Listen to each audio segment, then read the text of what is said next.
আমার চ্যানেলে আবার সবাইকে স্বাগত জানাই। আমরা এর আগের পার্টে শিখেছিলাম টেন্স কি, টেন্স কয় প্রকার এবং সেই টেন্সগুলোর আবার কতগুলি ভাগ আছে, আর সিম্পল প্রেজেন্ট টেন্সটাকে আমরা কখন ব্যবহার করি, কোথায় ব্যবহার করি, কিভাবে ব্যবহার করি, আর তার ট্রান্সলেশনটা কেমন হয়। আজকের এই ভিডিওতে আমরা শিখব প্রেজেন্ট কন্টিনিউয়াস টেন্সের ব্যবহার, মানে কোথায় কখন কিভাবে ব্যবহার করে থাকি, আর সেটা ট্রান্সলেশন কিভাবে আমরা সেটাকে ট্রান্সলেট করি। তো আগের পার্টটা যদি দেখা না হয়ে থাকে আমি ডেসক্রিপশন বক্সের লিঙ্কটা দিয়ে দেবো, তোমরা চেক আউট করে নিতে পারো। তো চলো আজকে ভিডিওটা শুরু করা যাক। প্রেজেন্ট কন্টিনিউয়াস টেন্সের রুলটা কি? বেসিক্যালি প্রেজেন্ট কন্টিনিউয়াস টেন্সের রুল হচ্ছে first subject, then be verb. Be verb মানে কি? অ্যাম ইজ আর। সাবজেক্ট অনুযায়ী আমরা অ্যাম ইজ আর ইউজ করব। আমি অলরেডি এই ভিডিও পোস্ট করে রেখেছি যে কোন সাবজেক্ট অনুযায়ী আমরা কীরকম ভার্ব ইউজ করব, মানে অ্যাম ইউজ করব নাকি ইজ ইউজ করব নাকি আর ইউজ করব। তো তোমরা যদি সেই ভিডিওটা এখনো দেখে না থাকো আমি ডেসক্রিপশন বক্সের লিঙ্কটা দিয়ে দেবো, তোমরা চেক আউট করে নিও। তো প্রথমে সাবজেক্ট, দেন বি ভার্ব মানে অ্যাম ইজ আর, দেন ভার্ব, তার সাথে আইএনজি একটা অ্যাড হবে।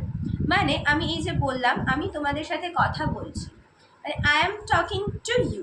দেখো এখানে ভার্বটা কি? বেসিক্যালি টক, তার সাথে কি অ্যাড করেছি আমি? আইএনজি। টকিং মানে ভার্বের সাথে আইএনজি।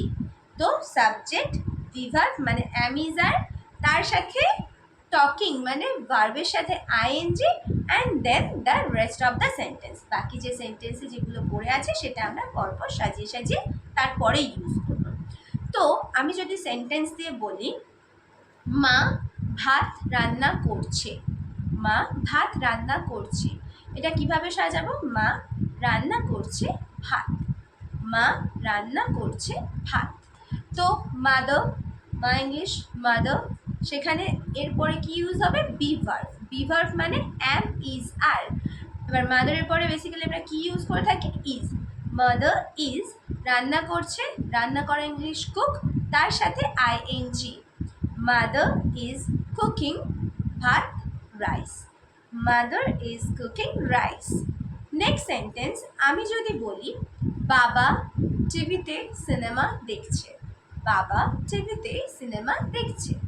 তো বাবা দেখছে সিনেমা টিভিতে। বাবা ফাদার, ফাদার পরে অ্যামিজারের কোনটা ইউজ হয়? ইজ। ফাদার ইজ, দেন কি আসবে?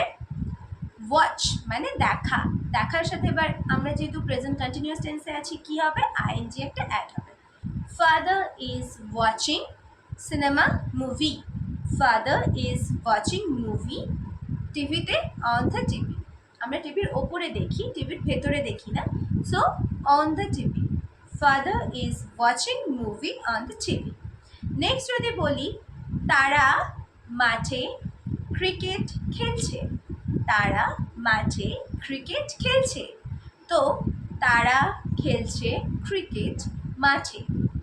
তারা দের পরে আমরা কি ইউজ করি? আর। খেলছে প্লে প্লাস আইএনজি মানে playing. They are playing cricket মাঠে মানে মাঠের মধ্যে, in the ground. They are playing cricket in the ground. Next আমি যদি বলি আমি পুকুরে সাঁতার কাটছি, আমি পুকুরে সাঁতার কাটছি, এটা কি হবে? আমি সাঁতার কাটছি পুকুরে।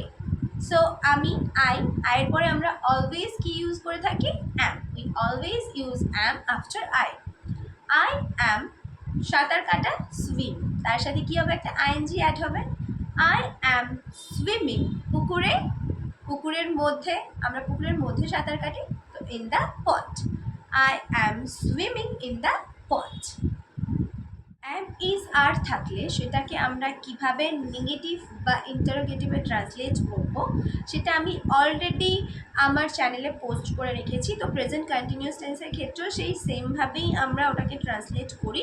তো তোমরা যদি ওই ভিডিওগুলো এখনও দেখে না থাকো আমি ডেসক্রিপশন বক্সে লিঙ্কসগুলো দিয়ে দেবো, তোমরা চেক আউট করে নিতে পারো। আর যদি এই ভিডিওটা তোমাদের জন্য হেল্পফুল হয়ে থাকে তাহলে একটা লাইক করে দিও, তোমার ফ্রেন্ডস যত রিলেটিভস আছে যদি চাও তাদের সাথে শেয়ারও করে দিতে পারো। আর যদি কোনো ডাউট থেকে থাকে, কোনো কিছু জানার দরকার থাকে, তাহলে আমাকে কমেন্ট বক্সে জানাতে পারো। আর যদি এরকম ভিডিও আরও দেখতে চাও, মনে হয় যে হ্যাঁ এই ভিডিওগুলো হেল্পফুল হচ্ছে, তাহলে আমার চ্যানেলটাকে সাবস্ক্রাইব করে দিও, নিচে থাকা বেল আইকনটাকেও প্রেস করে দিও, তাহলে আমি যখনই কোনো ভিডিও আপলোড করবো সেটা তোমরা দেখতে পারো। আর আশা করছি তোমরা এই ভিডিওটা থেকে উপকৃত হয়েছো। তোমাদের সাথে আমি আবার আমার নেক্সট ভিডিওতে দেখা করবো। ততক্ষণের জন্য টাটা।